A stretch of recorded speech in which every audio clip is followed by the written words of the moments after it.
Hey, I'm Double J Jeff Jarrett, and I know a thing or two about walking out on a bad deal, like paying someone else's mortgage. Don't let your landlord get over on you. Walk out on that bad deal and stop throwing your money away on rent today with SaveWithConrad.com. You don't need perfect credit. You may not even need a down payment. Your new house payment could be less than what you're paying now. So if you're still renting, what are you doing? Conrad and his team can help you reverse your landlord's figure four leg lock, and you can move up the card to home ownership. Visit SaveWithConrad.com today. That's right, SaveWithConrad.com today. NMLS number 65084, equal housing lender. Woo! Welcome to WHW Monday. Tony Schiavone and Conrad Thompson. Jim Crockett, First Arcade, 605 NWA. TV title, Cajun Omni, the Bunkhouse Stampede. Flair and Horseman, Garvin, Bogey, Magnum, Dusty, Express Tag Team. Turner, Bodden, Mid-South Joint World Championship Wrestling. Talking about the great years of World Championship Wrestling, the NWA, and Jim Crockett Promotions. Tony and First North, they win. Look, Schiavone's back again. World title split off center stage. Bischoff, Disney, Hogan, and Nitro. New World Order and the Crow. Thunder, Russo, Arquette, Champ, Vinnie, Mac, simulcast. Tony's back with Conrad, not your classy podcast. Watch along, try not to laugh. Lowest rules can't pass. This wasn't the initial plan. Tom Zigg's a good-looking man. Klondike Bill, make a tip. Tommy, you come over here. What happened when? WHW Monday. And now, let's go to the ring. And here's your co-host. Hey, it's Conrad Thompson. Very happy to have with us Stephen Jackson, who has joined us from the great state of Washington, has selected one of the two bonus podcasts here in the month of April. And Stephen, how you doing, bud? I'm doing well, Tony. Thanks for having me. No problem. Thank you for being with us on Patreon. It means a lot to us. It really does. We appreciate your support, and hopefully you're enjoying all the silly stuff that we do. I wanted to ask you about your match. The match that you wanted to see was Flying Brian Pillman against Jushin Thunder Liger from Super Brawl 2. What do you remember about that match, Stephen? What I remember most about the match is that it was sort of my first introduction to Japanese light heavyweight wrestling. So right. Just, a lot of the stuff that you see in the match is still being used today. I mean, there are, cartwheels and springboards off the ropes. And I think I was 12 or 11 when the match happened. And right. I just remember just being stunned by how action packed it was. And I never forgot it. And I was a Liger fan and a Pillman fan for the rest of my life.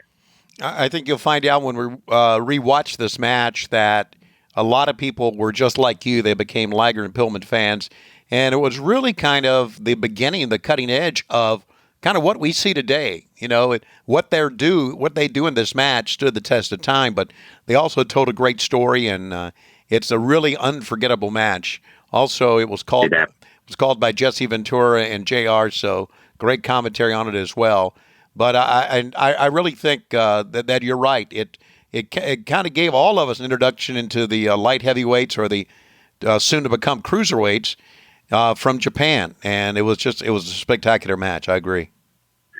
Yeah, it was one of those matches that just stuck with me. I didn't watch it originally when it first happened. I think I got it maybe through a tape when I was a teenager. Right. And was just blown away at how high flying they were. And, they're still doing things like this match, like what happens in this match today. Yeah. And it was just revolutionary. Yeah. It's a shame we lost Brian Pillman so early, and absolutely. Jushin Thunder Liger retired earlier this year, and two guys who we'll never forget. And it is a great match to watch. We appreciate you doing this and appreciate your time.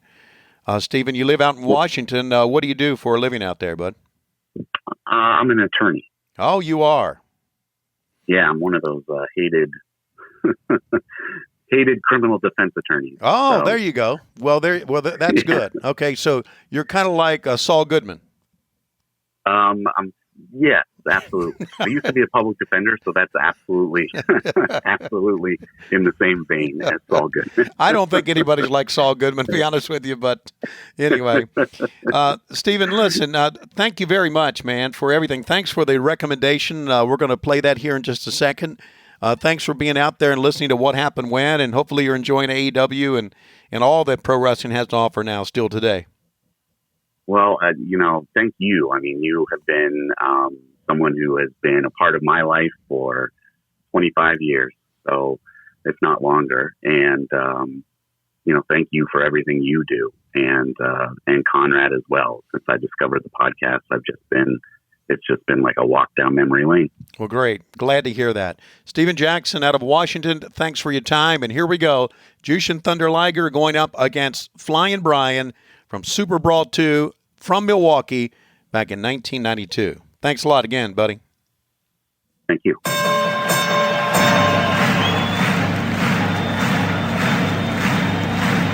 Ladies and gentlemen, welcome to the main event. Welcome to WHW Monday. Tony Schiavone and Conrad Thompson. Jim Crockett First Arcade, 605 NWA. TV title, Cajun Omni, the Bunkhouse Stampede. Flair and Horseman, Garvin, Bogey, Magnum, Dusty, Express Tag Team. Turner, Bonnet, Mid-South Joint World Championship Wrestling.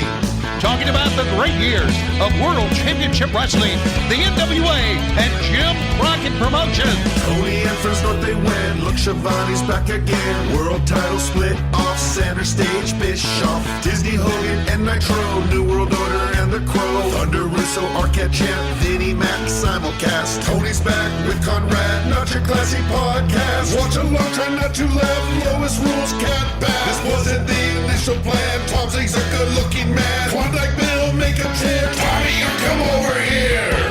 What happened when? WHW Monday. And now, let's go to the ring. And here's your co-host. Hey, it's Conrad Thompson. Guess who's back in your motherfucking ass? It's Tony Schiavone, the voice of your childhood. And we're here on Patreon doing a little bonus watch along of one of the most iconic matches. You want to talk about ahead of its time. It's hard to talk about a match being ahead of its time and not include Flying Brian Pillman and Jushin Thunder Liger, Super Brawl 2, February 29th, 1992. That's right. It's a leap year. This is leap day. They're going to be leaping all over the fucking ring. Isn't that right? Voice of our childhood? Yes, it is right. And have we hit play yet? No, we have not. You haven't done a countdown. You usually do those things. I'm just teasing what we're talking about today and filibustering at the top of the show. Okay. So we're going to start at the top of the show. Is that where we're going to start? Nope. We might as well, because we're going to get to Jesse the Body Ventura entrance. Okay. We'll do everything you want. It's your show. If you could just take over from here. It's not my show, motherfucker.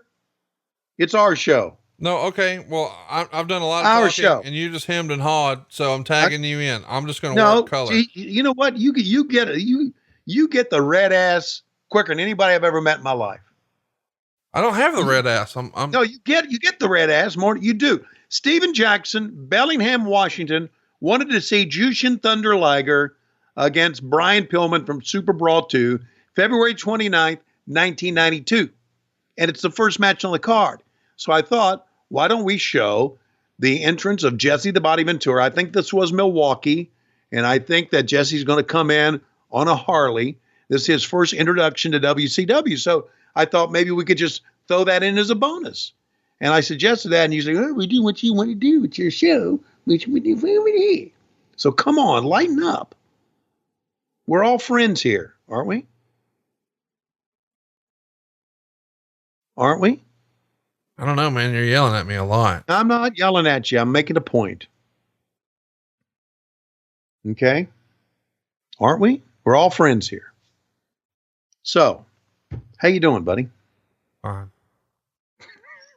You get the... man.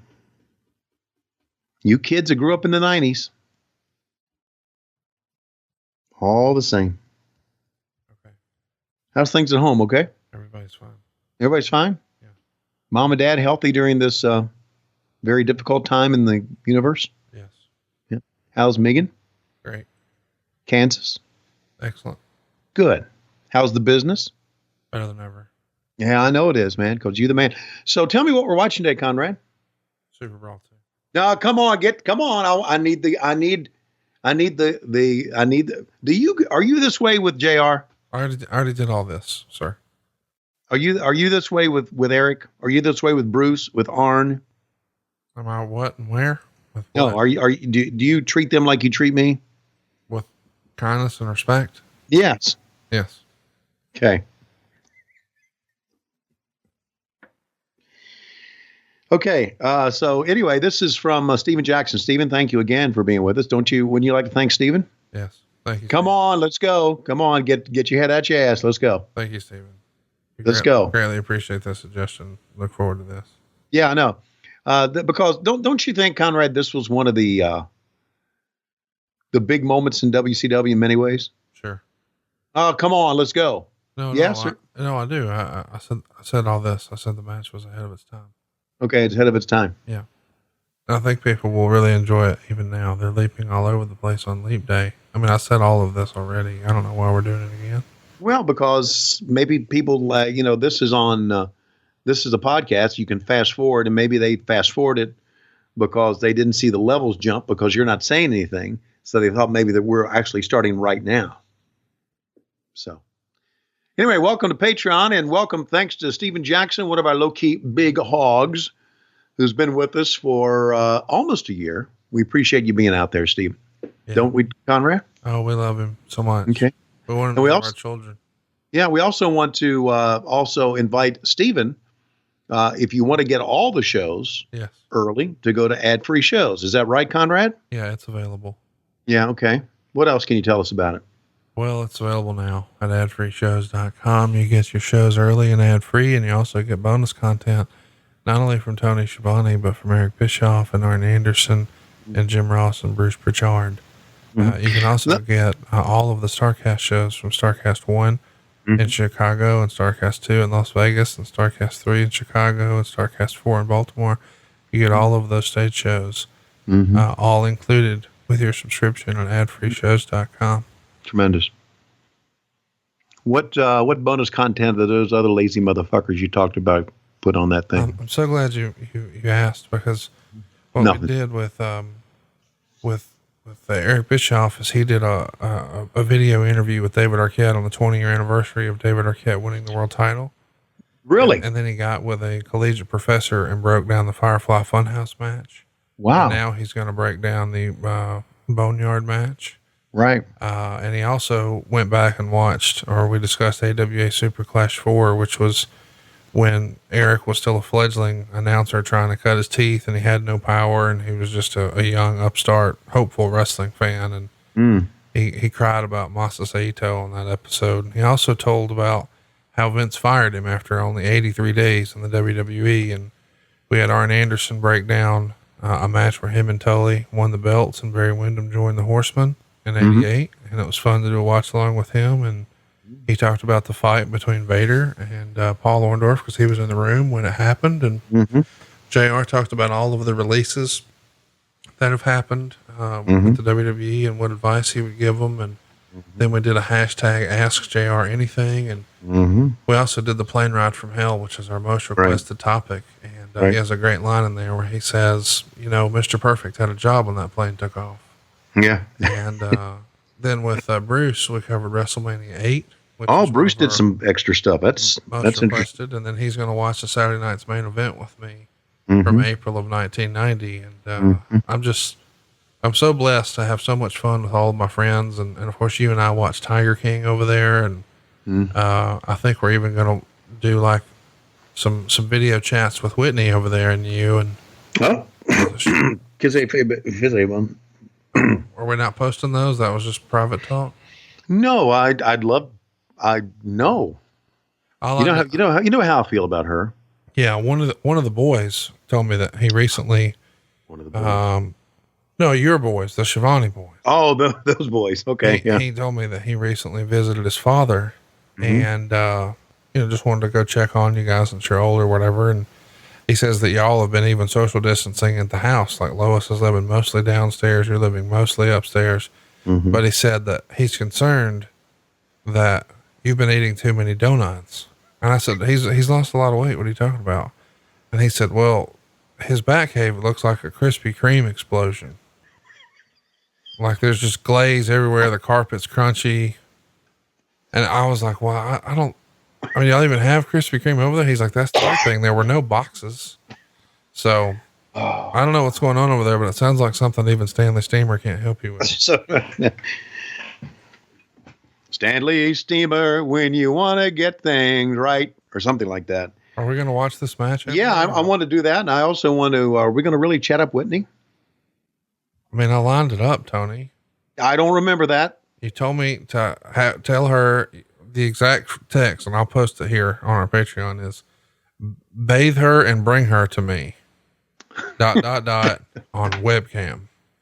And so I was like, okay, that's it. Cause in my head, that's safe sex for you at your age. Yeah. You know, well, that's just, it. Yeah. That's any sex for me at my age. You can close the monitor. No big deal. But I feel like based on the testimony we've heard from the boys is that you may have already put her over maybe one too many times. No, that's not true. However, I would like to have a chat for her, and I do mean a chat. I don't mean I want to watch her get naked and play with things. I just want to see how she is. Just talk. Okay. Okay. All right. We ready? All right. I can't wait. Super Brawl 2. I'm very excited. Yeah, I am because I haven't seen it, and yeah, you saw it when it happened. Well, yeah, but I mean since then. Okay, Tony. But also, I do need to say that, you know, when I was not doing the commentary, like, you know, Bischoff and I are talking back and forth here, Jesse and JR doing the commentary. Once I did not have it on camera, I kind of stayed in the back and didn't pay attention to what was going on. Okay, Boomer. So you ready? Okay, Boomer. Why don't you give us a countdown, Conrad? All right, I'm going to count to 10. No, 3, 2, 1, play. No, please. no. Okay, count 10, whatever you want to do. Style. As long as you say, will you say play? Yes. Okay, here we go. 1, 2, 3. Oh, good. There's 3. 4. Your hand should be on your mouse. I mean, your computer mouse. 5. You should be ready. You should be rolling it around on the desktop. 6. Your cursor should be pointed straight ahead. 7. Grab it hard. 8. Oh, God. 9. Jesus. Oh, I broke the count. 1. 2. 3. Play. Well, Title is on line when Japan's Jushin Thunder Liger defends his title against Flying Brian. The World Tag Team titles at stake when the Steiners go head-to-head against Arn Anderson and Beautiful Bobby. The United States Heavyweight title is challenged when Ravishing Rick Rude battles Ricky the Dragon Steamboat. And the World Heavyweight title match, the total package Lex Luger against his former best friend Sting. Live from the Mecca in Milwaukee, it's Super Brawl 2. So what do you think? Instead of the Super Bowl, it's Super Brawl. It's been written over the years that Dusty really loved the idea of doing, look at how much higher your chair is than his. it is, isn't it? Well, he's kind of, no, he's kind of hunched over. I always sit up straight. Yeah, of course you do. Is this before you had your neck fused? Yeah, I had my neck fused 3 years later. Because I can tell you're turning your head here without looking like an asshole. Right. So yeah, the Super Brawl thing was Dusty's idea, and I liked it. I think it was one of our better pay-per-views. It had a great sound to it. Super Brawl. I think Vince should still use it. But does he have it copyrighted? Of course. Trademarked? Dawkins didn't get in there and get it first? I don't know. I don't know that he has it still. Do you want it? I mean, I can get it for you. Well, I'm sure you can, but then again, I don't want to go through all the legal bullshit that, they would do. They, you know how it is. You watch Better Call Saul. Just fuck with you. That's all they want to do. Let's just get it for you. No, I don't want it. I'm getting it. Are you? Yeah, right now. Buddy. Hey, Michael Dawkins, I've got you here on the podcast with Tony Schiavone. He wants to know, does Vince own Super Brawl? And if not, can he buy it right fast? I'm relatively certain that he doesn't own it, but I think Cody might have filed for it. Good. Give me 1 second and I'll look. And even Michael. Nobody owns it. They've been hyper aggressive ever since AEW started with protecting those old marks because they have them on the network. It's essentially their position. Well, listen, I'm going to tell you now, it's common knowledge. WWE doesn't care about the marks. All right. So if you could just check and see if Cody owns it, because if Cody owns it, Tony Schiavone wants to oppose it. No, I don't. Hey, Michael. All right. Just figure it out and then make sure. No, that Michael, I don't. All the clickbait sites have it. Motherfucker. Wrestling news websites know that Tony Schiavone is opposing Cody. No, I'm not. He wants to oppose sucking lying motherfucking asshole. Because he feels like he named Dusty Rhodes. Tony Schiavone earlier on this show said he named Dusty Rhodes. That wasn't my words; those are his. So in his head, he has just as much a claim to the name Cody Rhodes. So anyway, if you could work on that, that'd be great. I'm on it. All right, thanks, buddy. All right, so there you go. All the news sites are going to say that you're opposing Cody for his own name, which is a bold move, Cotton. Okay. I like the name Super Brawl. I think we should use it. I think Cody, if he's got it, should use it. Cody should own all of his dad's names, all of his dad's stuff. Let me just ask. This is me talking to you as a friend. Oh boy. Yes. Go ahead. Can you pretend for a minute you're not in the wrestling business and just talk to me as your friend? Yeah. Can we track this first? Cause I want to see Jesse's entrance. It's memorable. Here we go. No doubt about it. And I'd like to bring out our newest broadcaster in WCW. He'll be working with me at ringside tonight. He tells it like it is. Ladies and gentlemen, please welcome to WCW and Super Brawl 2, Jesse the Body Ventura.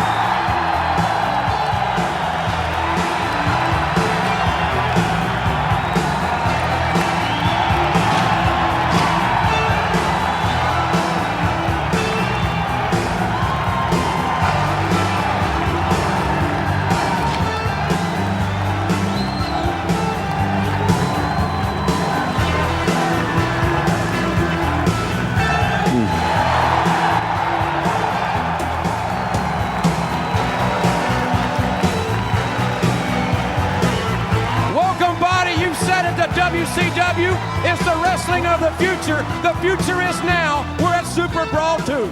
That's right. And let me say one thing. When you're in Milwaukee, you ride a Made in the USA Harley Davidson. Wow. I'm back, Jim Ross. WCW is what's happening, and that's why Jesse the Body Ventura, after almost 2 long years, is back in wrestling, and I can't think of a better place than right here in Crusher Country.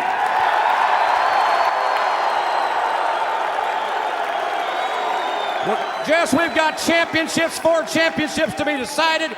Do you have any predictions on any of the matches, especially the world title matchup? Well, the world title matchup obviously is a pick-em. You know, you got Sting, the #1 contender, who's not been in hiding. He's been out seeing the public. He's been wrestling a regular schedule. Then you got the champion, Lex Luger, who has gone into hiding. He's hidden. He won't talk to the press. The man won't even talk to me, if you can imagine that, Jim Ross. And you know, now that I look at you, you know, if you had a cowboy hat, you would look just like J.R. Ewing. And the funny thing is, his initials are even J.R. Are you ready to go to work? I am ready to go to work. And don't forget, U.S. title match, Ricky the Dragon Steamboat and Ravishing Rick Rude. All right, fans, let's get ready to get it on. And how about right there, Jim Ross's gimmick was born and he didn't even know it. That's right. How about that? On the other channel, somewhere, Vince McMahon said, God damn, that's good shit. Stick that chubby southerner in a fucking hat. It looks just like the goof Fun Dallas. Ha ha ha ha ha. You're probably not too far off. And look at that Schiavone right there. I fucked with him. He's down there jacking off the RoboCop. He didn't even know that Ken doll beside him's going to ruin his goddamn life soon. No, he helped my life. Not as much as you have or Tony Khan has now, but he's helped my life. All right, here we go. Here's the match Steven wanted to see. Dude, what a match this is too. By the way, I know so many of our listeners love the sort of, the enigma of Brian Pillman when he was the loose cannon, and he's out here with the crazy gear and the crazy looks, and he's dressing like a rock star, and they love the crazy erratic promos and sort of blurring the lines of work and shoot. I love all that.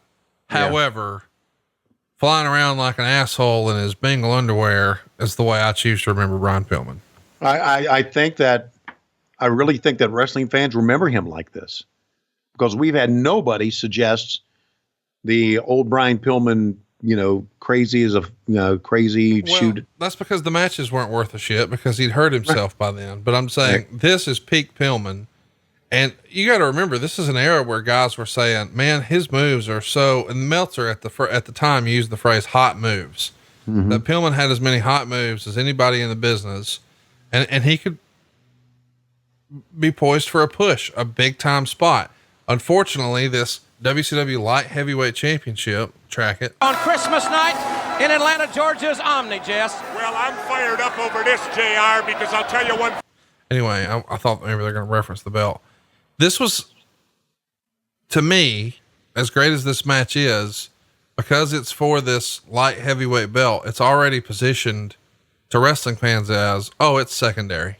Yeah. It's not the big belt. So it's secondary. And, ultimately that gets reinvented, right. With the Cruiserweight title, but that's years after this. Right. So what did we do wrong here in not making this belt seem? Well, maybe not have enough competitors? I just think in this era, it's all about heavyweight boxing. It's all about Tyson and Holyfield and, George Foreman making a comeback and shit like that. And so I think people had just been conditioned that the heavyweight title was the greatest, richest prize, because that was certainly the case in boxing for so long. And now you're opening the match or opening the show, not closing the show, with this belt on the line. And to be fair, most of this audience has no idea who Jushin Thunder Liger is. He just looks like, well, it's a Power Ranger looking motherfucker from Japan in there. But he's going to earn everybody's respect by the time this is over. You may not know who he is when he came in the ring, but when that final bell rings, you know exactly who he is. And I don't know. I just feel like it didn't have the storyline. It didn't have the fanfare. It didn't have the presentation, but I think the belt sort of meant, oh, well, he's not a heavyweight world title contender. He's a light heavyweight title contender. So we can't expect to see him with a Sting or a Lex Luger. I don't know, just my 2 cents. What say you? Right. Yeah. I get all that. I understand it. But the flip side is they've been doing some great things. They both earlier tried a drop kick at the same time. And I think that's the first time I'd ever seen that. Yeah. I mean, that's kind of a small thing, but a revolutionary thing. Huge. In many ways. Yes, sir. And Liger was obviously phenomenal. And, he being from Japan, as we know, Dave Meltzer loved everything and still does from Japan. How much time did Pillman spend in Japan? Did he get a lot of tours over there? I should know, but no, I don't. No. He didn't? No. Well, he should have. Why? No, but had a match like this in Japan, they would have loved it. He could do it here. He spent most of his time, when he was early in his career, doing, Stampede, but he did very briefly in 89, do some New Japan stuff. Mm-hmm. And he had, big time opponents there. Masa Saito, Tatsumi Fujinami, Ooh. Ricky Choshu. I like the fact that they did some high flying stuff, then they went to the mat, and now they're going to go back and pick it up again. I mean, just kind of look at that moonsault. Just kind of pacing themselves. Now, listen, you see a lot of moonsaults today. You didn't see many back then. Look and at the this crowd. Look is at the crowd a paying attention, by the way. Like when he started running that way, the crowd across from the hard cam all stood up. Now look at them clapping. They realize, hey, we're seeing something special here. right. That handspring hitting off the ropes, and look, fans standing. By the way, it's worth mentioning this show in the Observer got 89.5% thumbs up. There were 13 votes for Rick Rude and Ricky Steamboat for best match of the night. There were 14 votes for Rhodes and Wyndham against Austin and Zbyszko. There were 175 votes for this one. Yeah, absolutely. Boy, that, and I can see why they had 89% thumbs up, because it's Jesse and JR working together on a pay-per-view for the first time. It's got talent, like you said. And I mean, my God, Stone Cold's here, Larry Zbyszko's here, Barry Windham, Dustin, Sting, Luger. And of course, this match stole the show. But again, they do a couple of high spots. Interesting, right? They do a couple of high spots and they go right back down to the mat. They don't do that much anymore, do they? I mean, if you think about how wrestling has kind of evolved here in 2020, they'll just keep doing high spots now, and they'll to the point to where they do these high risk maneuvers, if you will, and they keep doing them. But now they go down to the mat here after doing a couple. It's like they're teasing you that you want to see it again, but they make you wait. Interesting strategy.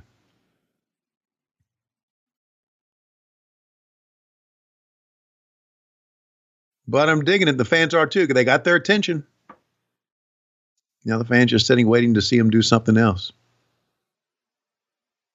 I often wondered that, and I don't know how much English Liger knew, but you would think that because he's got the mask on, that he can call the match. I've always wondered about, Japanese working against Americans. Did I tell you I've learned some Japanese? Let's hear it. 1, 2, got a 1, 2. Let's see if I can find it, because I wrote it down. Okay.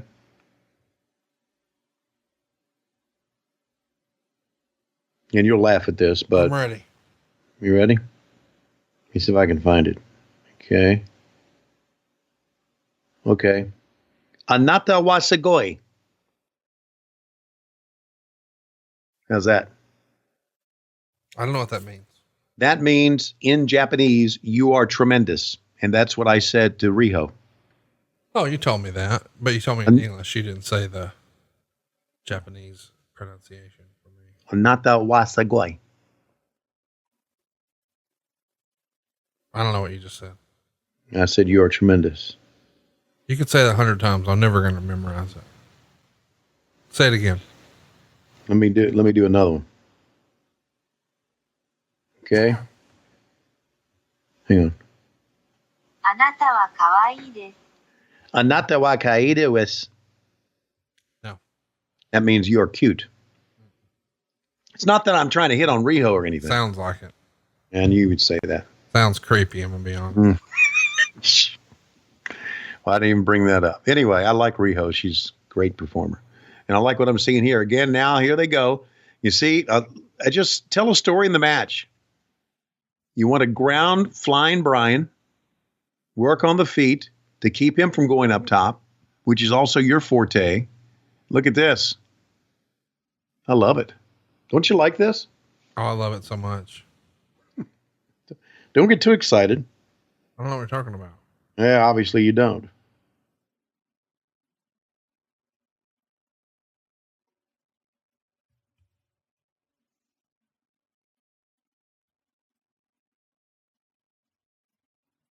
By the way, Meltzer gave this 4 3/4 stars. He says, Pillman was legit working against doctor's orders because of a back injury. There were so many hot moves in this match, he couldn't even remember them all.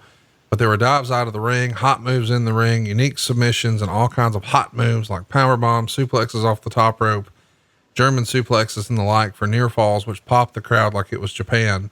For the most part, the crowd cheered both men. There was a USA chant when Liger had Pillman in the figure 4, but almost immediately Liger did a somersault splash off the top rope to the floor, which got the crowd chanting Jushin, Jushin. Since there was a solid percentage of the crowd that wanted to boo Liger going in, but couldn't. Anyway, describing it doesn't do it justice. If you didn't see it, get a videotape. Finish saw Liger miss a diving headbutt off the top rope, and Pillman pinned him with a Japanese rolling crotch hold. Liger handed Pillman the belt, and both guys hugged after the match to a huge ovation, and the crowd heavily cheered both men as they left the ring. 4 3/4 stars. And by the way, next up after, Marcus Alexander Bagwell and Terrence Taylor. Whoa. Where it was written, Terry Taylor was wearing a Ted DiBiase hand-me-down outfit.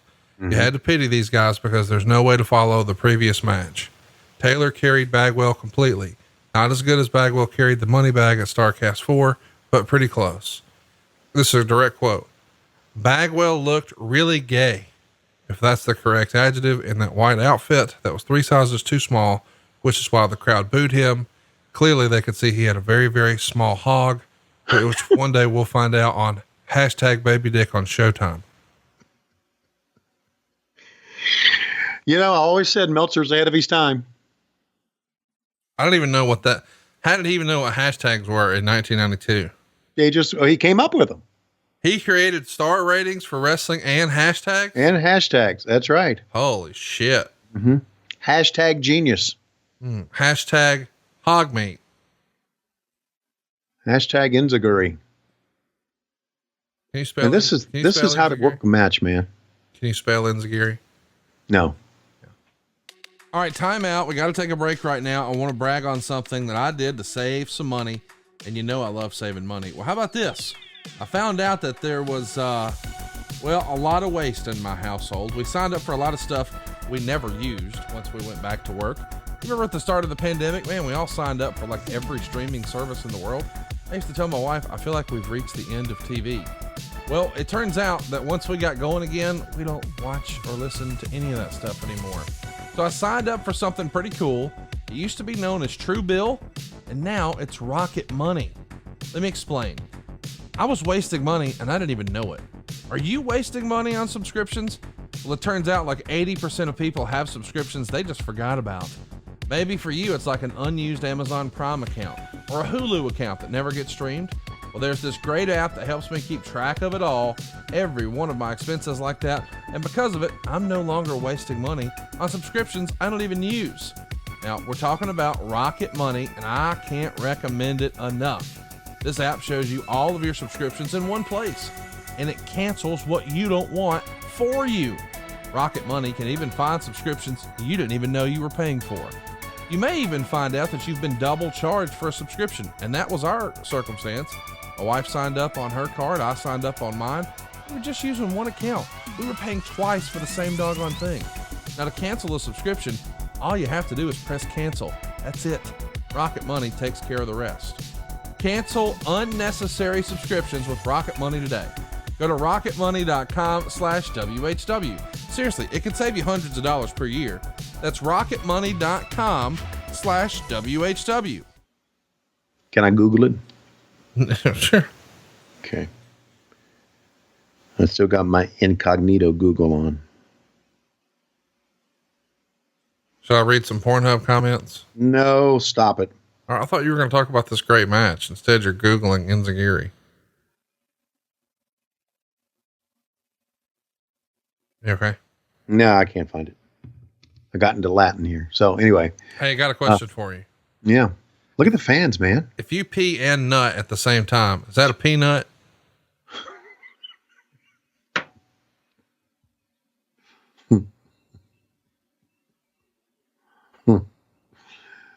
Fans are buying this.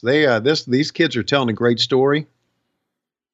Look at Jackie Crockett in his shorts up on the apron of the ring.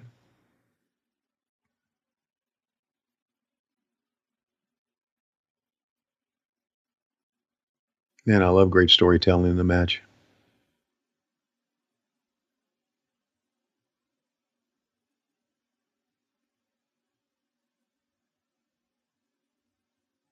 There you go.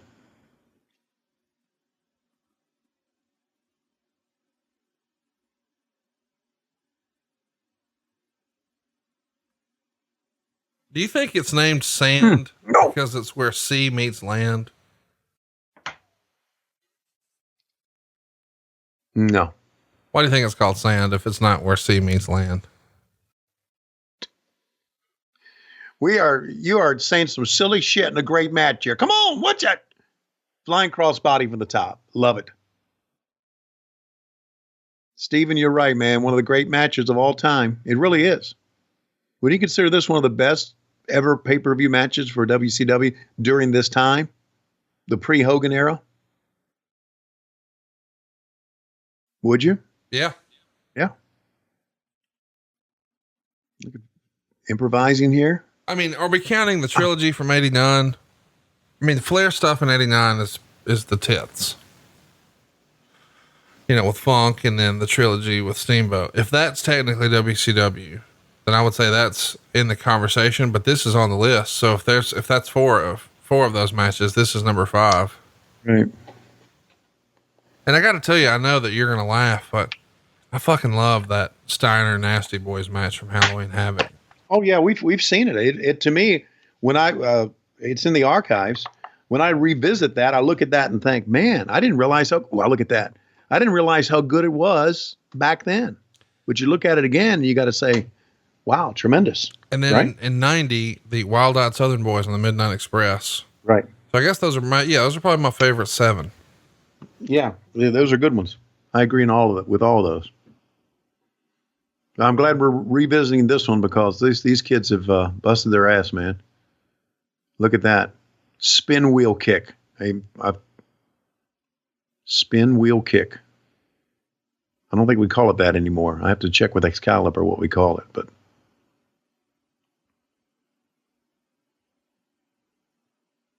they're selling, man. They're selling for each other's shit. I know I've asked this before, and I'm sorry I don't remember. Does Liger still work? He just retired. Just retired? Okay. Yeah. Didn't they do something to honor him recently? 1-2? Yeah, in January at the Tokyo Dome. Yeah. For Wrestle Kingdom. And that Which you've been to a Wrestle Kingdom show, haven't you? Tremendous. I bet. Top 10 wrestling moment in my life. Oh, good. Standing switch. Look at that. Wow. Gut wrench suplex. I'd love to go see that. I'd love to see some of these guys from New Japan over here a lot more. You got to see them in Madison Square Garden. What'd you think? Yeah. Well, I didn't know any of them, and my son Matt knew every one of them. I loved it. Absolutely loved it. Yeah, the show I was at, the Wrestle Kingdom I was at, was Tanahashi and Omega on top, Naito and Jericho, Okada and Jay White underneath. Cross body, 1, 2, and he kicks out. The reason the fans are into this, well, the high spots have something to do with it, but the story they've been telling, the reason the fans got into it. It's old simple shit, man. Tell us. It is. Trying to ground each other. Working a part of the body. Liger knows that Pillman is flying Brian, so what does he do? He ties to grounding. Pillman fights back through all of that.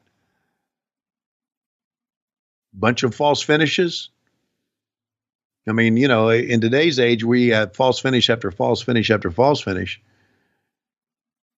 You don't have that many. Look at this. Holy shit. 1. Another false finish. 1. I said 2. 2.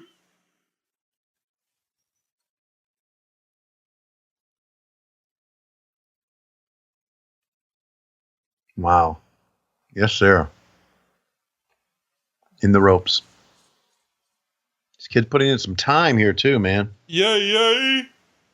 Did Meltzer say how long the match went in his notes? He did. How long did it go? What? I didn't say I was going to tell you. I just said. Well, what did he say? Can you tell me? Yes. 16 minutes and 58 seconds.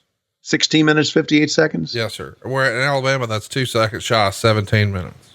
Right. I got that.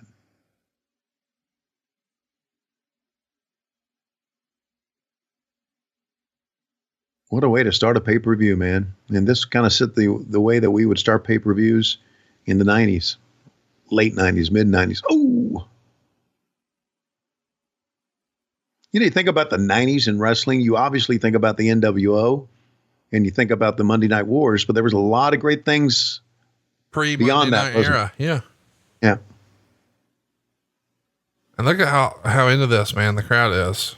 It's fun to watch it with the sound off because you have to watch the crowd instead of listening for them. And you see they're so active. And, it's a different era too. So there's not 1,000 signs out there and there's not a million. And there it is. Wow. And there's not a million people texting. So they got to enjoy the finish. And what a reaction. Track it.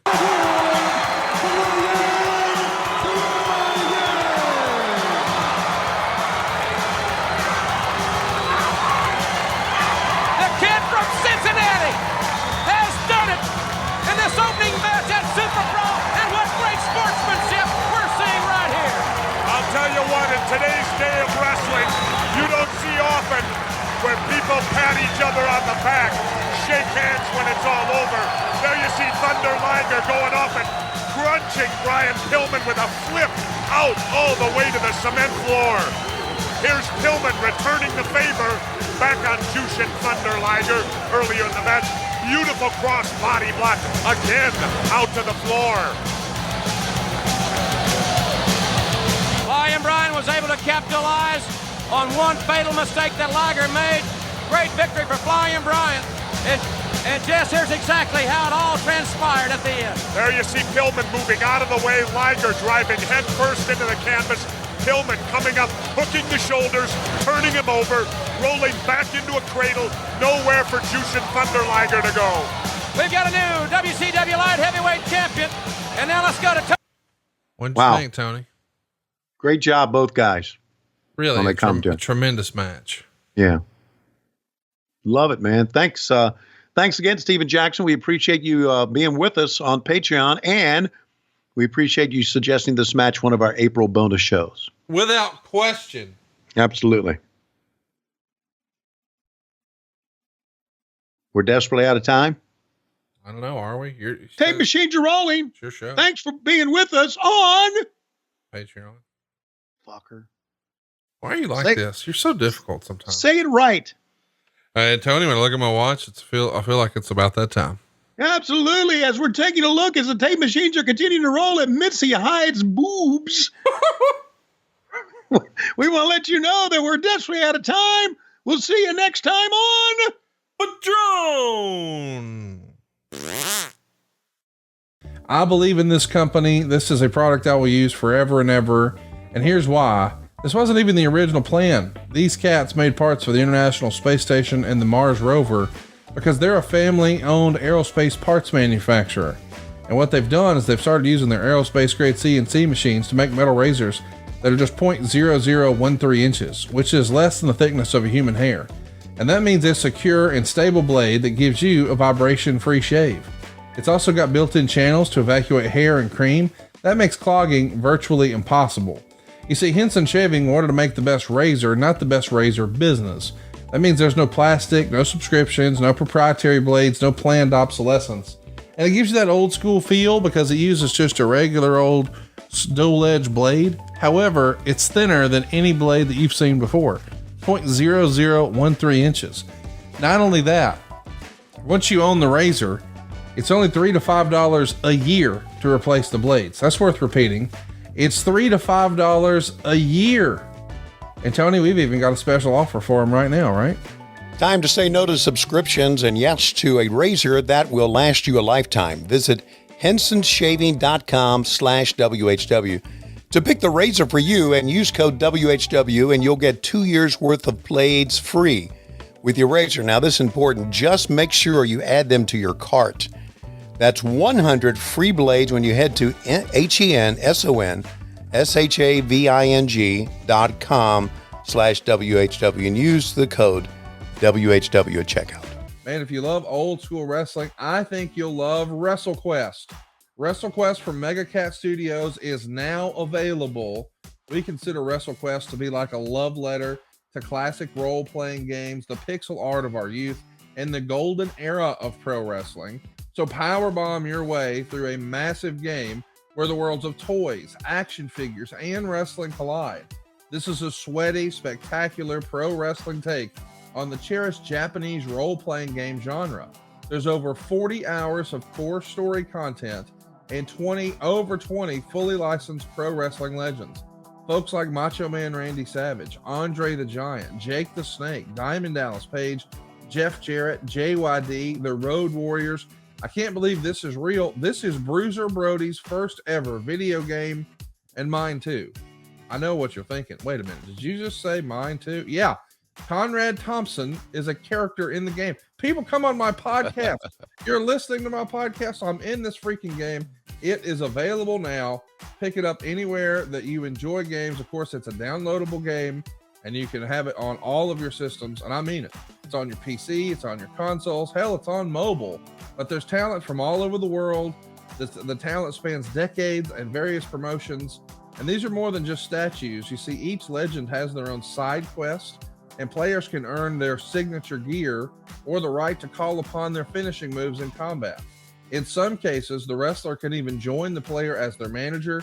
You get to cut promos on your opponents before fighting them in the ring. You get to customize your walkout routine, and you get to pick your theme music and your pyro and everything else. It's WrestleQuest. I mean, if you love old school wrestling, you love nostalgia, you love old school video games, you can't beat this. It's available now for PC, consoles, and mobile. If you like old school, you'll love WrestleQuest.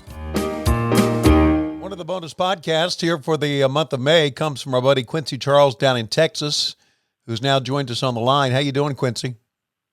Doing good. How about yourself? I'm doing great. We appreciate you being with us. We appreciate you being on Patreon. I hope you've been having a good time with us. Oh, ecstatic. Having a blast. Well, that's tremendous, man. That's tremendous.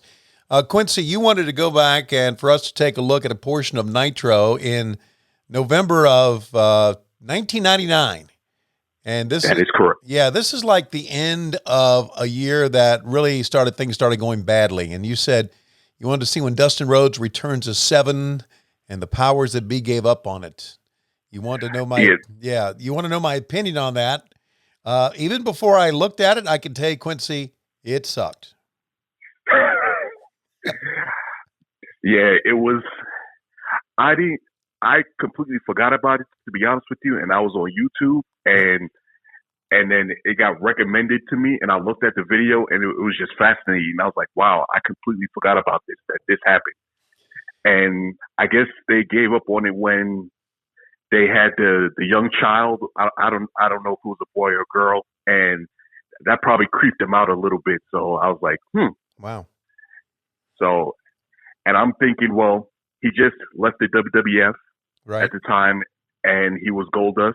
Right. And I guess he was tired of the gimmick, and he wanted to give it a break. So I guess, I don't know if he went in business for himself or he just said, hey, they gave up on it, so let me just improv some stuff and get some kind of feedback. So yeah. I don't think, knowing Dustin how he is, I don't think he's the type of kid that would have gone in business for himself. And if what I remember, this is what they want him to do. But there was another thing, if you remember it, Quincy, and we'll watch it here together here in a few moments. It was real reminiscent of The Undertaker, and looked like an Undertaker ripoff in many ways. The way he had the hat on and everything, and I think that had something to do with it. Yes, yeah, you could say like when The Undertaker he descended, what WrestleMania that was, and it was kind of a real bad ripoff of that, and I was like, ooh. Yeah. This is bad. All right. Yeah, well, you do know here on Patreon a lot of times the badder it is, the better it is for us to watch and make fun of. Yes. So, you and Conrad have me in hysterics. I'll be crying myself to sleep just listen to you two just banner on it, and just like, if it's bad, it's really bad. Yeah. And if it's really good, you say, wow, this is the best pay-per-view I've ever seen, or whatever the case may be. But I'm thoroughly entertained by it. well, Quincy, we appreciate you being with us. I know I've said that before, but we really do. Now, you live down in El Paso, Texas, right? That is correct. Okay. What keeps you busy down there? Well, what keeps me busy? I'm in the military, so that's what keeps my stuff like real busy and keeps me focused. And then when I hear your podcast and when y'all release an episode, I say, okay, let me relax, listen to Tony and Conrad, whether it's 83 weeks, something to wrestle with, anything like that. Right. I just go back in time and enjoy my childhood, me growing up from the late 80s to the Attitude Era to the Monday Night Wars. Right. It kept me fairly entertained. Well, it means a lot to us that a man of your stature, and I say that sincerely, in the military would listen to us and like us. We certainly appreciate everything you've done. Have you had any deployments overseas? Yes, I was in Iraq in 2009, 2010, and then I was in Qatar in 2018, and I'm going to UAE upcoming as we speak. So okay. Yep, I'll be taking care of business and listening to your podcast and just trying to get away from a while doing what I got to do. Yeah, I get you, buddy. And we wish you stay safe, and we appreciate what you've done for our country. And again, Quincy, it's great having you a part of it. Glad you could be with us, and all my best to you. And do you have family down there with you, stationed with you on the base? It's just me right now. Okay. All right, Quincy. Well, thanks again for everything. And so we're going to go back now, and we are all going to watch Monday Nitro, November 8th, 1999, when Dustin Rhodes returns to WCW as 7, as in the number 7. And it's from Quincy Charles, great American who's down in El Paso Station. He'll be going overseas again soon in the military. Quincy, thanks a lot, man. It's great talking to you. All our best, man. Great talking to you, too. Take care.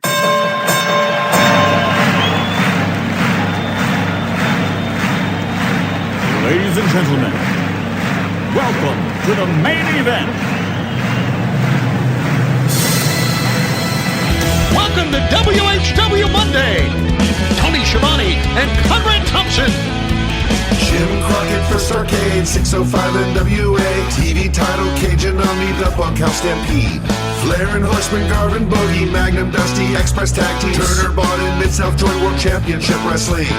Talking about the great years of World Championship Wrestling, the NWA, and Jim Crockett Promotions.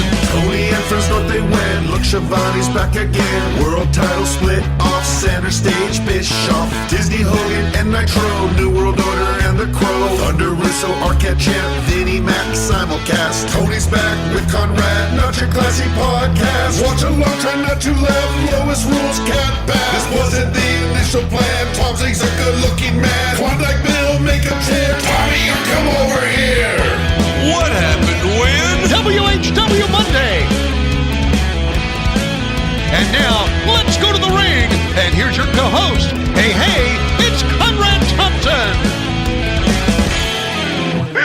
Hey, it's Conrad Thompson, and you're listening to What Happened When? A little bonus action here for patreon.com/WHW Monday. Tony, I'm having a good time tonight, man. I'm really fired up about hanging out with you. How are you? Man, I am great. I am scared to death now because we're just slowly getting over the coronavirus, slowly. And now we've got the murder bees from Japan. Murder bees. Murder. Well, you can't go out of the house. I'm fucking afraid to go out of the house. I'm scared. Well, Lois has been afraid to go out of the house for a long time, right? Well, don't confuse afraid with being just trifling.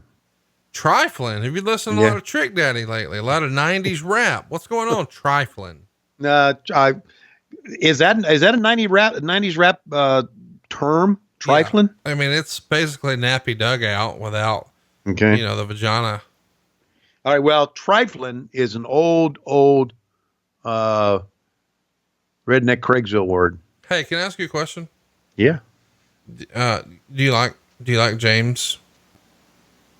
Do what? Do you like James?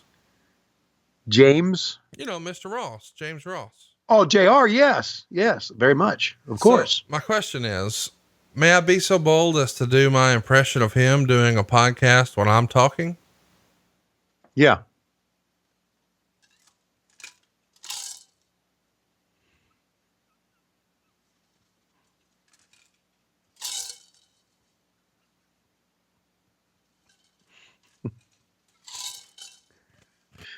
Lot of ice in there. What are we talking about, Connie?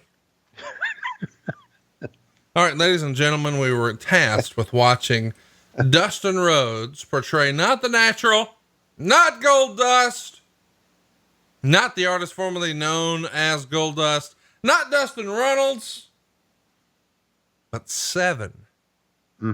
The forgotten, character of Dustin Rhodes from WCW in 1999. Do me a favor, fire up your WWE network, go to In-Ring, find WCW Monday Nitro, click 1999, scroll down until you see November 8th. And when you get to November 8th, 1999, pull up 49 minutes and 11 seconds. We're going to see the exploding cat's ass or the exploding vagina logo on the left, and on the right, that horrible basic bitch ring from WCW. It's 49 minutes, 11 seconds on November 8th, 1999. Tony, wow. I'm ready when you are. Quincy Charles recommended this. Hey, before we get going on this, where are you at on Quincy's, the restaurant? Are they still around? No, they're not, but they were the fucking shit when they were, or were they not? They were better than the other ones, weren't they? You know what? I just looked and it looks like perhaps there is a Quincy's, but it's like in Toccoa, Georgia. Yeah. What? Hey, Quincy's, Golden Corral, all those, the first one was Bonanza. Do you remember Bonanza? I do not remember Bonanza. Here's what I remember about Quincy's though. They had like a stainless steel plate. There was like a black plate holder, right. And they would always put what we thought at the time was goddamn garnish next to the potato and the steak. Now we realize, no, they'll put some dirt in that, chop it up, and charge you out the ass talking about kale. All of a sudden, kale, which was a goddamn garnish at Quincy Steakhouse back in the day with the big fat yeast rolls. Don't even act like you didn't love that shit. Yeah, well, now they've convinced us that the garnish at Quincy's is a salad. I don't buy it, Connie. I don't buy it. It's the goddamn fucking millennials looking for their push. Out here trying to pretend to kick each other in the face and go slapping the leg. That's how you know it hurts, Connie. You see it slap the leg. You must enjoy your time with him each week. Oh, dude, it is so fun. I mean, he really is like the voice of professional wrestling. And my uncle, who is an alcoholic. Anyway, that's the story for another time. He texted me the other day and said, JR should just do Mean Gene shit ringside. They need Jim Ross on this show. He's the voice of wrestling. He's the Keith Jackson of wrestling. Wow. And a lot of our younger listeners may not recognize that, but as a Hall of Fame broadcaster yourself, tell them about a motherfucker named Keith Jackson. Fumble. He was, to me, he's the voice of college football. Without always question. Will be. Yeah. Can I tell you who's giving him a run for his money lately? You can say Brad Nessler? Yeah, or Brent Marsberger, either one. Yeah, Brad Nessler. Brad Nessler's a good friend of the show. Tremendous friend of the show, an Atlantean, a friend of Flair, an FOF. Well, we won't hold that against him. He's an FFOF. Mm-hmm. He's a former friend of Flair. Well, most of us are. Well, I think he and Arn have something in common. Okay. November 8th, 1999, 49 minutes, 11 seconds. What are we doing this? You going to have Lois give us a countdown? You going to do it in a funny racist voice? We're going to have Bug just fart right into the microphone, put some extra cheese on it. What are we doing? Funny racist voice. How dare ye? Okay. Well, hypothetically, if you were going to battle Chuck Norris, okay, in a straight to VHS movie, okay, hypothetically, when the credits rolled at the end and it said Tony Schiavone on the right, what would your character name be on the left? Okay, it would be Old Commentary Ninja, I guess. I mean, I feel like that's it. You nailed it. Okay. So, Time for the old commentary ninja to give you a countdown. When he says play, hit play. Ready? I'm ready. On red, Thompson. 3, 2, 1, play. Track it. Glad it's over there. What is that figure? Oh, would you? I've never seen any type of entrance like this. He is floating to the ring. You know, this is the guy that we had seen so much about. At the window. In the window, that's the right. Kid. Talking about darkness will fall over WCW, and literally here it has.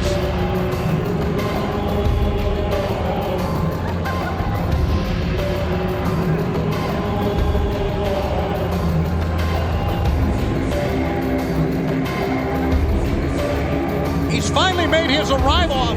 We do not know. And what an arrival. Well, it's like nothing we've ever seen. We do not know exactly what his name is or what he's all about, but what he has promised is something like we have never seen here in WCW. And big guy rises right over the ropes.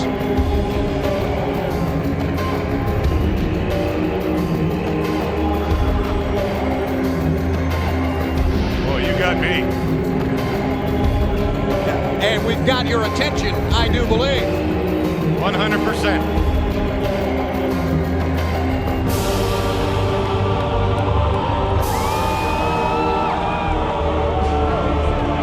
The long wait is over, fans. Kill the music now.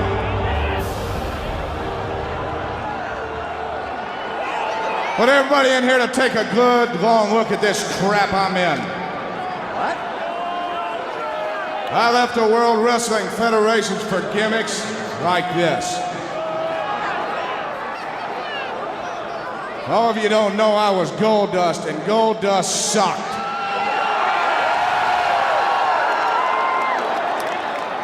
Goldust nearly ruined my wrestling career. You see, I wanted to come back to WCW because this is home for me, and I wanted to be just me, because that's what I can do, just be me. But the powers that be came to me and they said, Dustin, you know, Dustin sucks. Dustin is boring. So I stand before you, and oh, my new name is Seven, by the way, so they've dressed me up like Uncle Fester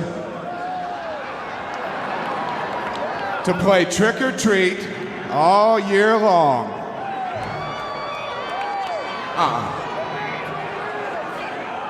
Powers that be, what you can do is take Goldust and shove it up your ass.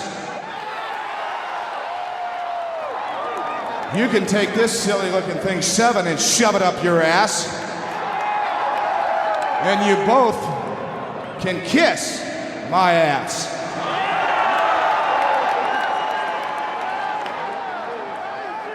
Now last week, my father called me, Dusty Rhodes.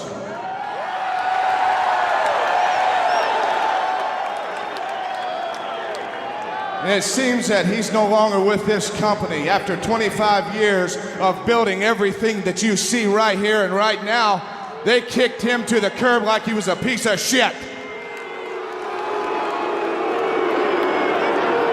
Well, powers that be, that doesn't cut the mustard, and now you got to deal with me because you disrespected my father, you disrespected the Rhodes name, and you disrespected me for the last damn time. You understand?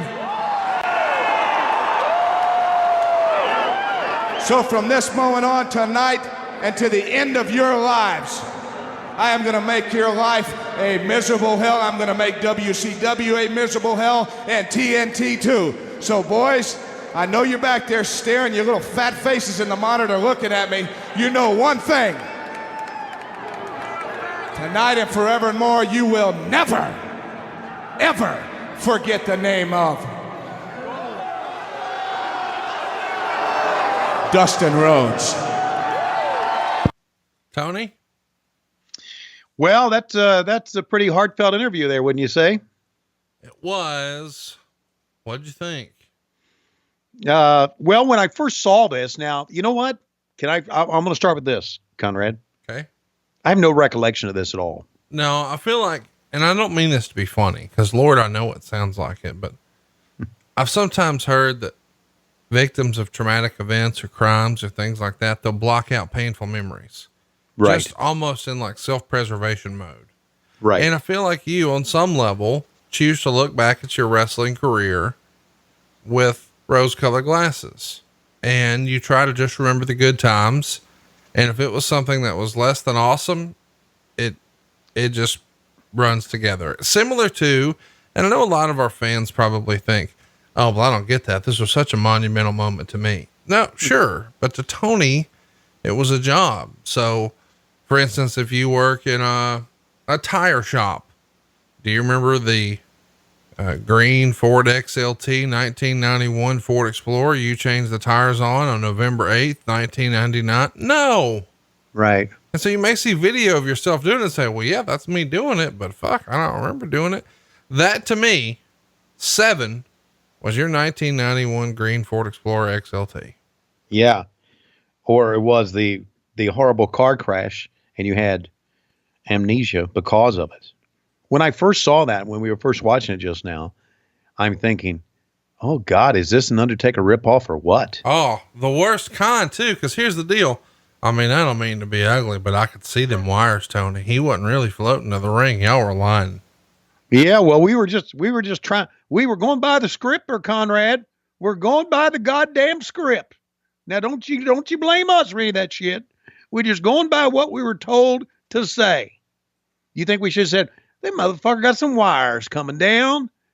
That ain't no fucking floating. What's wrong, Bobby Heenan? You smoking a doobie? Did you just say that ain't no floating? Yeah. Wow.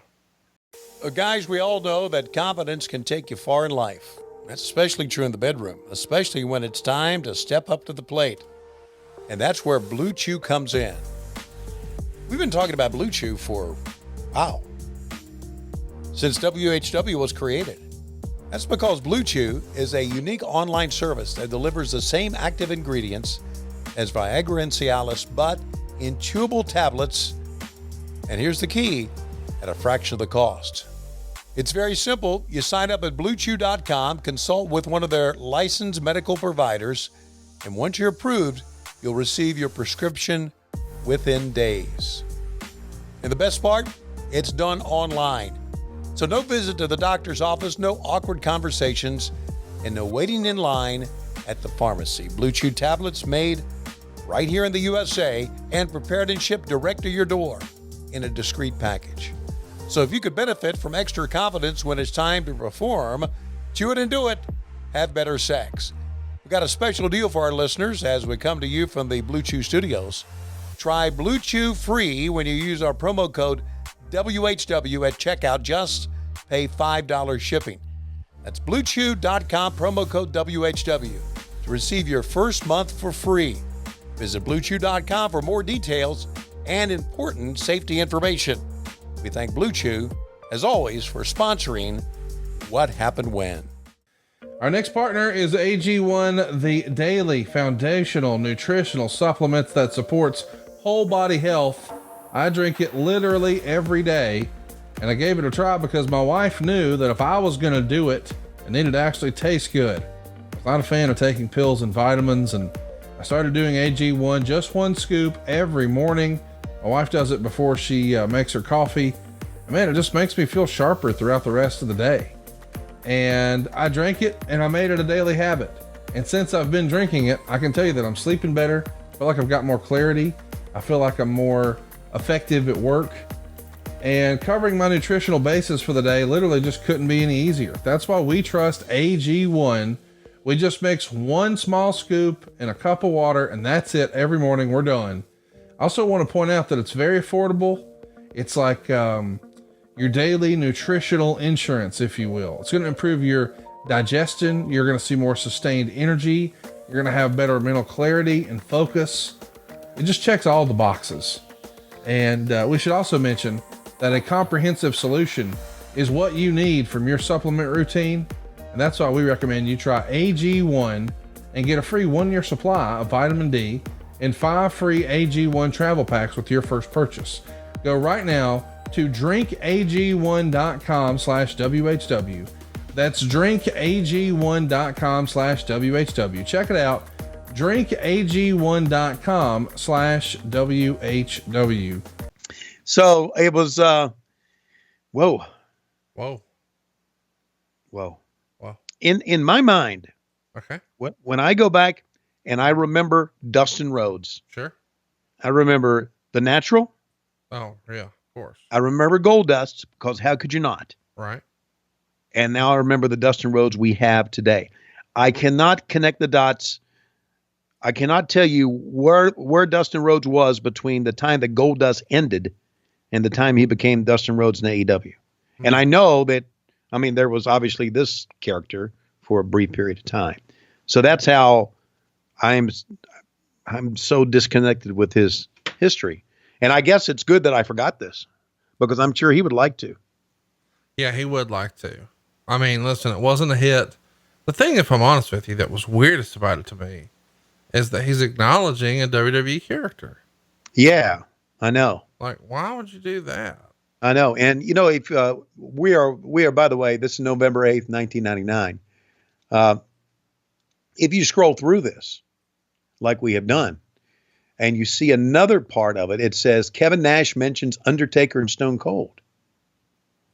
Isn't that interesting? Really? That's on this same show? That's on the same show. Well, you know what? You know what? I'm going to pull it to it. I'm going to do it right now too, because it's 1 hour, 14 minutes and 43 seconds. Tony, you want to click it over there? 1 hour, 14 minutes, 43 seconds. I do. I want you to track it. And so when we do, and you'll see Kevin Nash, will be dressed up like the Grand Wizard. And looks like Scott Hall is dressed up like Walter Payton. Ready? Give everybody the time code one more time. 1:14:43. All right. 1 hour, 14 minutes, 43 seconds. Count me down, but this time use a different racist voice. Different racist voice? Yeah. Do a black guy. You saw one in the crowd once. And I'm not. I don't have to do a black guy. All right. Do a white guy. Do a white guy? How about white trash redneck Craigsville? Okay. I'm ready. All right. Ready? Yeah. There you go. 3, 2. Hold on a sec. Farted. Here we go. 3, 2, 1, play. Couple of beverages after the show tonight, Kev? Nice, cool, Scott. You know what? I'm your manager. I'm going to take your mind off this match. Let me get encouragement. You whacked. Security guard, the envelope, please. Oh, the envelope, please. Medically sealed in a mayonnaise jar on the front porch of Funkin' Wagnall since 2 o'clock this afternoon. The answer is 316. 316. That's what I said. That's what it is. The number of times The Undertaker has worked a pay-per-view main event with Austin. Was it really that many times? Yeah, we've been drunk for an entire year, bro. Drunk 10. Oh, party police. Like you weren't right there by my side. I can't believe this. My knees. Tony. Tony. What were we doing? Well, do you want to guess who the writer was? I know who it was. Who was it? It was Vince Russo. Oh, how dare you? You just assume because this wasn't very good. No. I just know that Vince Russo was the writer during this time. All right, hang on now.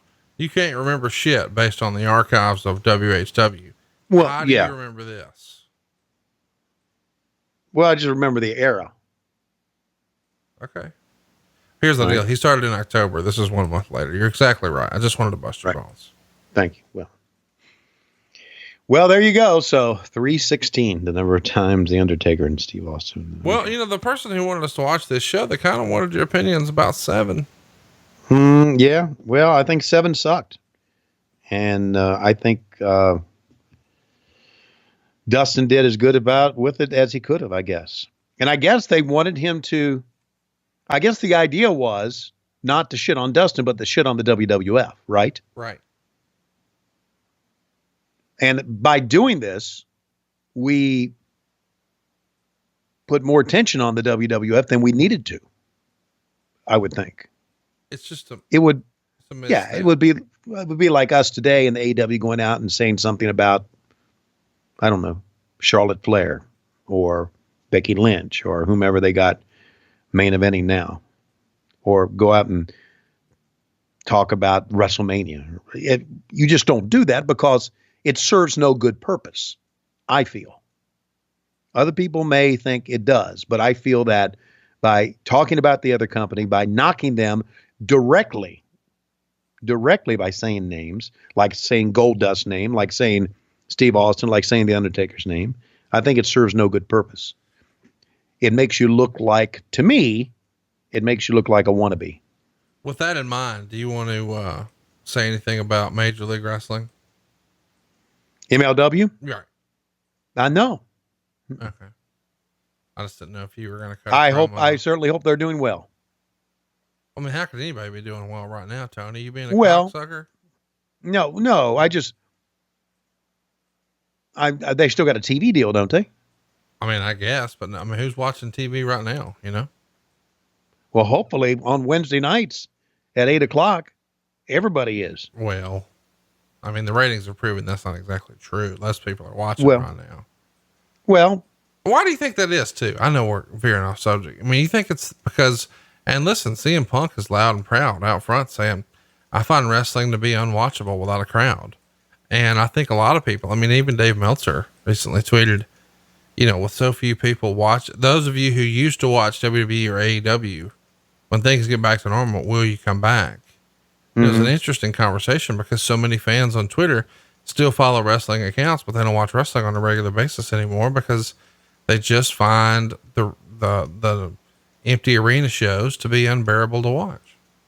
Well, I think we're doing as good as we can. Oh, I'm not arguing that. I mean, kudos to AEW. They've done in my opinion, much better job than WWE, but you can't say that it's the same without a crowd. No, it's not. No. It's not same for the announcers. It's obviously not same for the wrestlers because they're not playing off the energy of the crowd. Right. So it's not, and it's tough. Will they come back? I'd like to think they will. I read that Meltzer said that the numbers that we are getting right now is about as good as we're going to get. Or just during this bullshit? During this bullshit. I believe that. Yeah.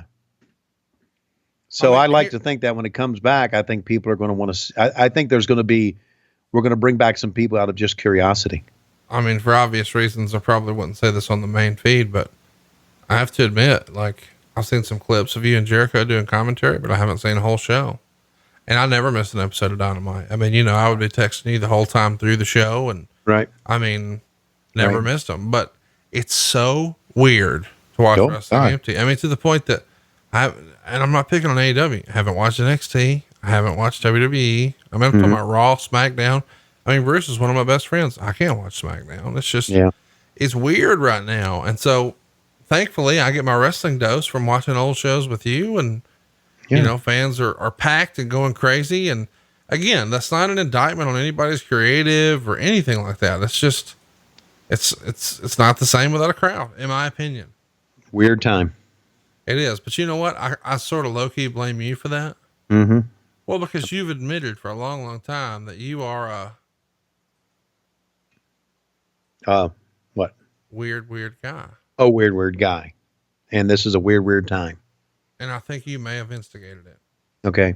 Well, let me give you some words of wisdom.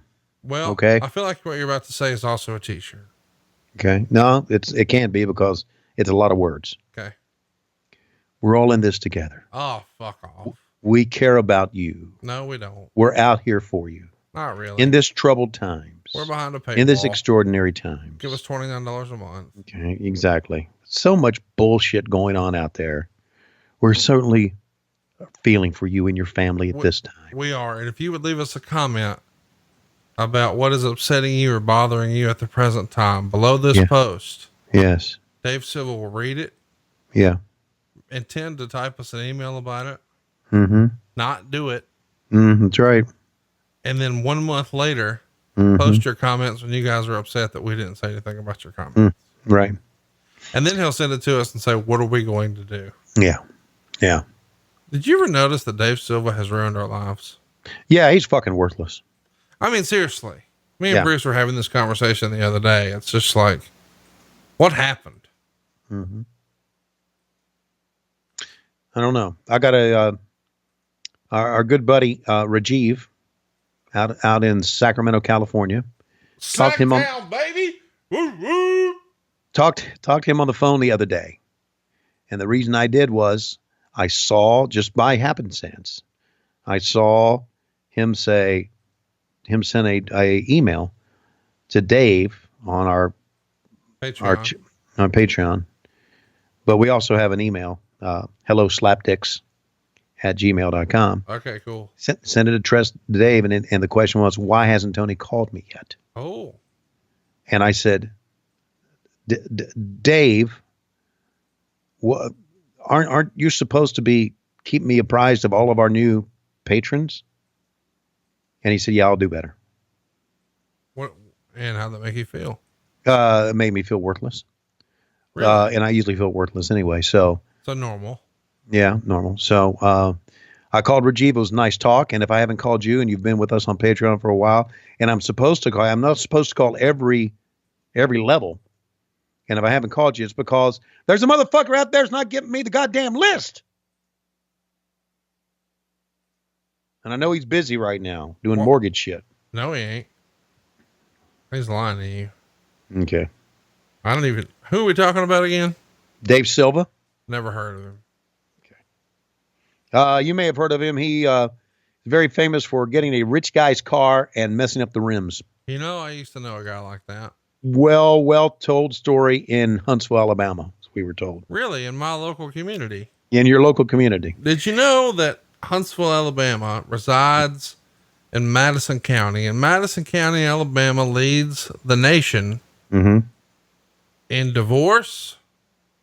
Wow. PhDs. Okay. And DUIs. That's per capita information. Okay. So more people here, right, compared to anywhere else in the United States, based on the number of people who live here, have PhDs, divorces, and DUIs. Wow. What that tells me is we're a lot of smart people who make bad decisions.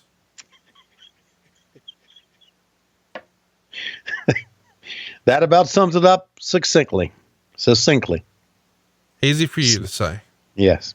And on that note, ladies and gentlemen, thank you for joining us here on patreon.com/WHW Monday. And with that in mind, Tony, can't help but realize it's about that time.